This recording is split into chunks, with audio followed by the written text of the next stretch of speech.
welcome to Indonesia. Hope Jakarta will warm you and so many nice places to visit in Indonesia while we can discuss and talk about traceability of fish. Just a slight explanation of what Desi mentions. Yes, I had been well known for controversial measures on combating IUU fishing. That's how Indonesians knows me, not as Susi, but she's just killing all illegal fishing ships. So. But for the reasons that I would like that also later we will move the discussions a bit from traceability and on fisheries product to actually it's an initial on tackling the IUU fishing problems. Indonesia, the last 1.5 years, had been taking actions, taking measures, study, investigate, done quite a lot. And we would like to share this. I had shared this experience in FRO conference about 2 weeks ago in Rome. And I had shared also in Wien for the UNODC meetings that fishing is not just about fish at the end of the day. We are talking about the very important part of human diets in proteins that a country needs. Other than that, for many countries, especially the Iceland country, Indonesia, Fiji, Pacific, Micronesia, and many other Africa countries, that's surrounded by oceans. That's been so far, the ocean doesn't give any reflections on the economic growth. We learned from what Indonesians had been through in the last 1.5 years. We found so many surprises on our investigation. We found that 1,300 licenses that we ever issued had been duplicated, multiplied 10 times, or even 15 times than what its license. We never know that, we never see that, we never learn about that before. Until we conduct a tough measures on moratorium on ex-foreign fishing vessels, and then we do ban on transshipment. So push and basically force every single vessel offshore to be port, to land to port. Then we see, wow, there are many boats. And there are big boats. These surprises have been coming more, because then we have the whistleblower, we have the fisherman that is involved in it. Surprisingly, we found many other things that we did not think before. The human trafficking, the drug smuggling, the goods smuggling, the endangered species trade, human trade, and many others, the duty violences, custom violences, human rights violences, and many other things. And we would like to share this. You can't control every single meter of your border. Indonesia has 5.8 million square kilometers. And yesterday I have just new number that regarding the new UNCLOS, we even have 7.1 million square kilometers of oceans. So in this case, it's very important that the country put the measures. Of course, we have to see that we are a global community. We want to address the issue without affecting our bilateral good relationship between country and country. But the most important, we do have to put respect as in the first place on our community, on our way on living together as neighbors. And I think this is what we have been learning and doing, and we try to address the problem of IUU fishing, and we try at the same time to keep good going bilateral relations between all countries in Southeast Asia. And I would say with all difficulties, Indonesia, Vietnam, Thailand, Philippines, Malaysia, we come along. We discuss the difficult issues together. We address it together. We put it on the table to be openly discussed. I met all the ambassadors, 6 of our neighbors, and discussed that IUU is a big problem. That we have to start put measures on traceability and other, because that is the initial action on combating IUU fishing. So anyway, that was just a short highlight, but has become long. But I do really want to share what we had experienced on our action on combating IUU fishing. Very delighted for all today to welcome all the excellencies and distinguished delegates on this meeting. So, as it is in fact by FAO statement last month that fisheries become an important source of food and nutrition for our livelihood. And Sophia had been published in 2016 that 167.2 million tons of global fish production, 87.5% of them are utilized only for human consumption. The increase of global fish consumption leads to the fact that the world needs a higher supply of fish and fisheries products. While as well we understand that 89.5% of world fish stock is already fully exploited or overexploited. Moreover, we even know now that 2 to 3 times larger the fishing fleets are larger than the ocean can sustainably supporting what they catch.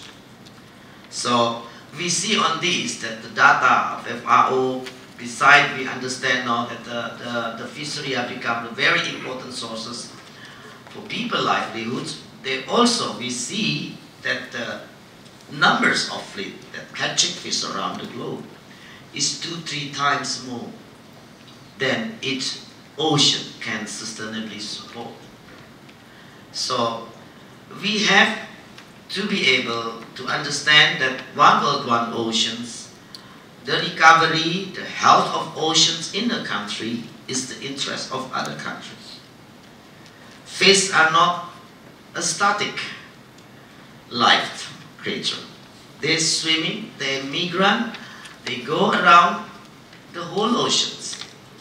So we all have to understand each responsibility of each country to assure that these sources are keeping sustained and can make good for livelihood for all people, for many countries who live from it. For those to understand the problem that the sources will be not enough to sustainably support the 2-3 times larger of fishing fleet, it requires for us to have an effective and precautionary management of fishing from upstream to downstream of the sectors. Providing good quality and safe fish for our people, whether for consumption or non-food use, is also become a strong and a mandatory for every state.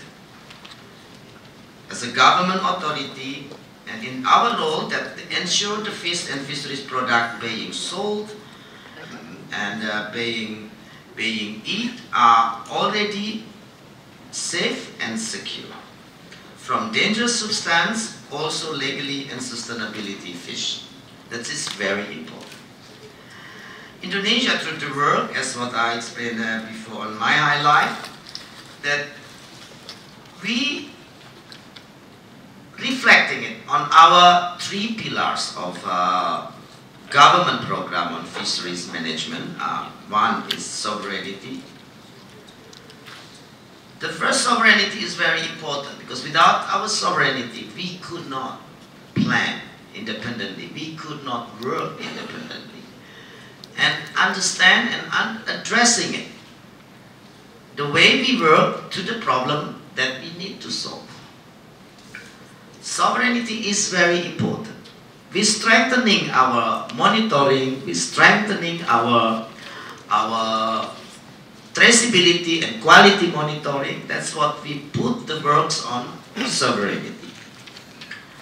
Monitoring the marine resources with enough and good technology, satellite system, FMS, ICE, satellite. We work together with all countries that have technology. We do exchange, signing MOU, an agreement to exchange information. That's what we work for, pillars number 1. The second pillar is sustainability. From now on, we want to know how much of fish it can catch, who catch, how they catch, and what used.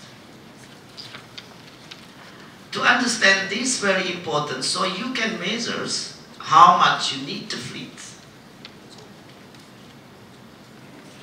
to optimize your marine resources or fishing resources, but also to make sure that you don't go over it, overfishing. So it is a hard work, while Indonesia is a very huge country. Transportation, connectivity is our lots of problems. So, but we work on it. We distribute the delegation, the responsibility for the boat below 30 gross tonnage will be monitored and responsible and assist by the regional government. And then above 30 gross tonnage, the central government will take responsibility for monitoring. And sustainability also makes sure what kind of method on fishing they are using. For this matter, Indonesian Marine Affairs Ministerial issue Permen Campaign number 1 and number 2, 2015. Number 1 is basically to put measures on size what they can catch. What the smaller size people can catch. It is not easy to implement it on the fisherman level, but at least we will control our export border and trade border. The second, we ban on troll nets and other method that is not friendly environment. So trawlers basically already issue ban, and for some area it still will be an extension until end of this year 2016,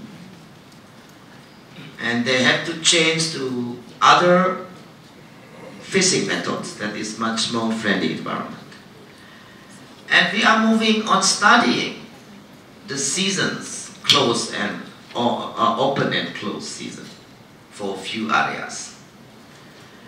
And we also preserve and conserve several areas that is becoming the breeding zone of few species.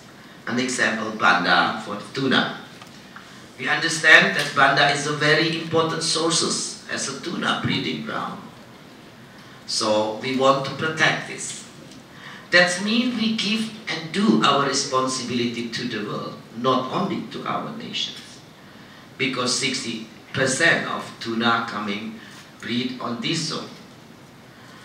This is what we would like to share, that an understanding of the responsibility is also mean responsibility to all nations, not only to our own nation. So the third will be the prosperity. Prosperity, we hope with doing the sovereignty, so we closely monitor, watch, and appropriately trace what we catch, what we sell, what we buy.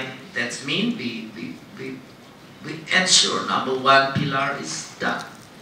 The second, the sustainability, with all the management on fishing methods, on the way it catch, how it catch, how much it catch, when it catch. we ensure sustainability will be there. The third, prosperity. That's with the two, I think the prosperity will automatically be there. But of course, the work to monitor it, that is spread, that is giving to all people that is involved and as the stakeholders of the fisheries are getting the prosperity. Not centralized, not localized into only few number of people. Realizing and understanding the Gini ratio of Indonesian economy is getting the gap is wider and wider. We have to put some measures on it. Otherwise, it will be also not good for our economic growth stability. If the gap getting wider, the country's stability is also in criticals. And I do believe we all here, especially all Asian countries, we all need each of us to be strong, to have prosperity. We need all of us to have its prosper, to continue grow the country and make the country having resilience on stand with the global recession, the global slowing down. Otherwise, it will spread to a bigger problem for the world. The whole event in the last 2 years happened. The refugees with the Syrians, with the Middle East, with the Africa country, we should learn from this. The 7 million Syria population is enough problem for the whole Europe. ASEAN has the most populated area, what I think. Indonesia alone is 250 million. Vietnam now is 100 million. Is that true? Malaysia is 30. Malaysia 30 million. Thailand, I think, is almost 70. You do not want one of these countries fail. Because 7 million is only 10% of each of us. For Indonesia, it's only 5%. You don't want to have refugees, 5% of Indonesians, visiting your country. Because the closest neighbor will be the destination. So, the resilience, the strength of each country, of each of us, it has to be respected, and we have to help each other for making it happen. You can't stand in the community that, oh, we are okay. Our neighbor, we don't care. The globalization's network and connectivity will stop the problem into one country only. It will spread and affecting all our neighbor. And I think it also can go to Europe, can go to United States. So, the development country, the country that is already further advanced, should give you assistance. To all that it's needed assistance. We have to be fair and frankly on putting transparency. We can't say anymore the country, the small country, has to support with their natural resources, but they have nothing in reward back, not even for their sustainability. Because the fish had been fishing out without border of traceability, sustainability. Many illegal practices.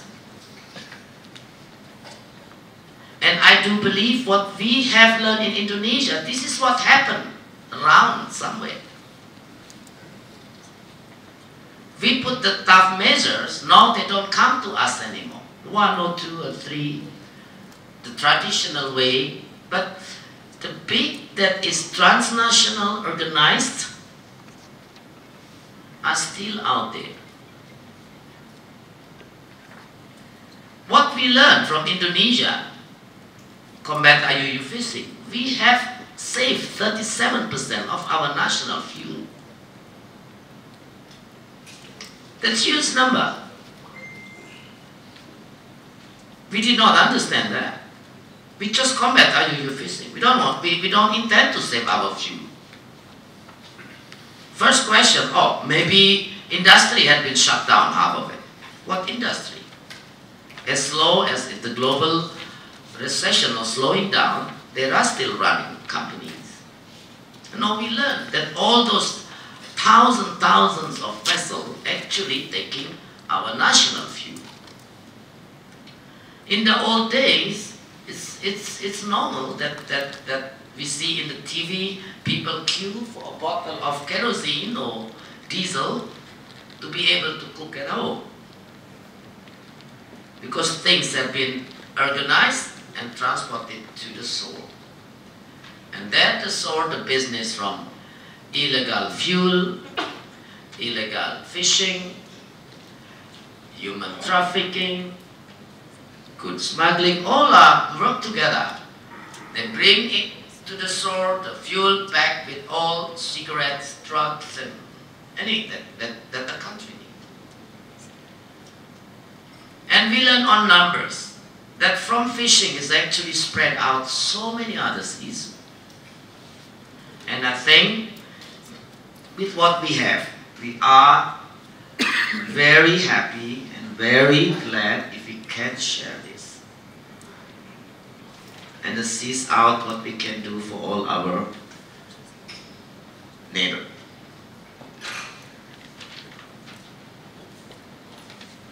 The agreement we have done with a few of our neighbor, with New Guinea we have already signed, Timor-Leste we already signed, with Palau we will sign I think very soon, Fiji we already done, and I hope this can take more people, more countries to give the concern deeper into the joint communique on combat IUU fishing, but also we have to start from the traceability and fisheries product, because we need this to initiate, to understand how the fish catch, where the fish catch, is it legal, reported, or illegal, or unreported. With this we will limit the practice of IUU fishing. Transparency is become one gate to go on more wider scale on joint combat IUU fishing.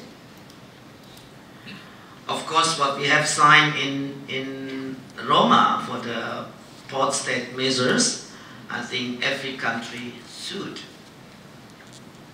sign it, because that's also another wider gate on combating IUU fishing together. With the port state measure signed, every country has to be committed and agree that we will not facilitate, we will not support anymore any fishing vessel or any activity that's related to illegal, unreported, unregulated fishing. So port state measure, traceability on our products is two very important, wider and initiate actions of all of us on joint operation combat IUU fishing. And we do believe when we do that, we not only combat just fishing problem, we combat many other criminal activity that is involved in it. I do not see or state this as a country involvement. There is no country will support us. But the problem is all those vessels are a business commercial enterprises, which they have independently can do anything they want. This involvement of government is very important to make sure when you license a fishing license to a vessel or to a company, you also have responsibility to make sure that this company or this vessel that fishing in your water is not, they not practice human trafficking, they not practice illegal fishing, they not practice any other smuggling activity.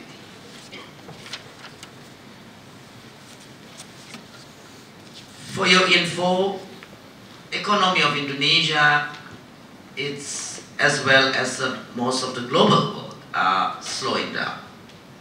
But fishery sector had been tremendously growing. We have never ever achieved this ever high growth as we had last year, 8.96 our GDP on fishery sector, but national sector only 4.8, and now go to 5.1. The purchase power of our fishermen household increased from 102 to 110 within 1.5 years. And fish product price contribute to deflation, while anything else had been contribute to inflation, because we removed the subsidies on fuel. Many other subsidy facility had been removed by the government. So everything was more expensive, only fish. That's to see all total mean understand that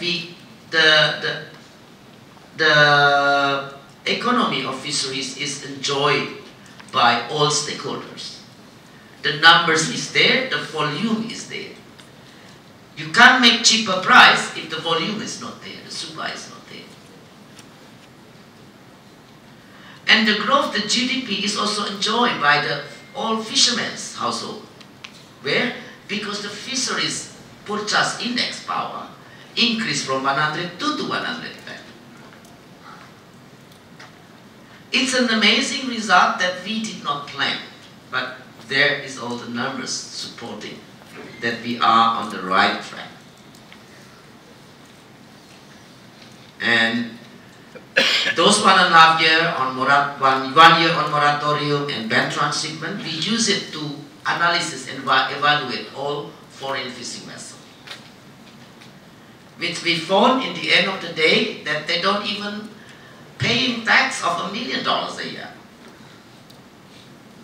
So, and we are saving our 37% fuel. That means at least $8 to $10 billion saving. For an accountant, saving is earning. So one actions on IUU, combat IUU fishing, and now we move into traceability to make sure that the system has no hole or loophole to be used. We need more cooperations on exchanging data, transparency. How many licenses each country is issuing, to whom, to where. I think we should start sharing this data. I will happily and gladly share it. The 1,300 vessels named that have been licensed in Indonesia, and they no more operate in our country. Half of them is already gone before even being able to do analysis on them. And that for sure they will use our flag or maybe other country flag. And one more findings that we learned from all vessels that we captured. There are many of them using several country flags. As an example, Viking that we captured a few months ago, they have 32 flags in their ship. 32 flags. There are few with 7 flags. There are changed names within 10 years, 20 names or 20 countries. These kind of things we need to address, and the IUU fishing practice much more serious. And to start, we have to put this traceability and transparency, and then pass the post-state measures to be signed and to be ratified by all of us. So we come to one agreement to exchange, to not serve, to do more similar and same action. And I do believe This will make all of us stronger. And when we're strong, we can keep ongoing economic growth for our nations. And I do believe it's not yet too late if we want to start from now. We learned that Indonesia had been recovered in the last 1.5 years on fisheries product. Incredible. There are areas that catch now 20 times, much more than before. Fishermen doesn't have to go days anymore. They even report, Madam Minister, I still see my home and my boat is filled up full. This is in Bitung, this is in Sabang.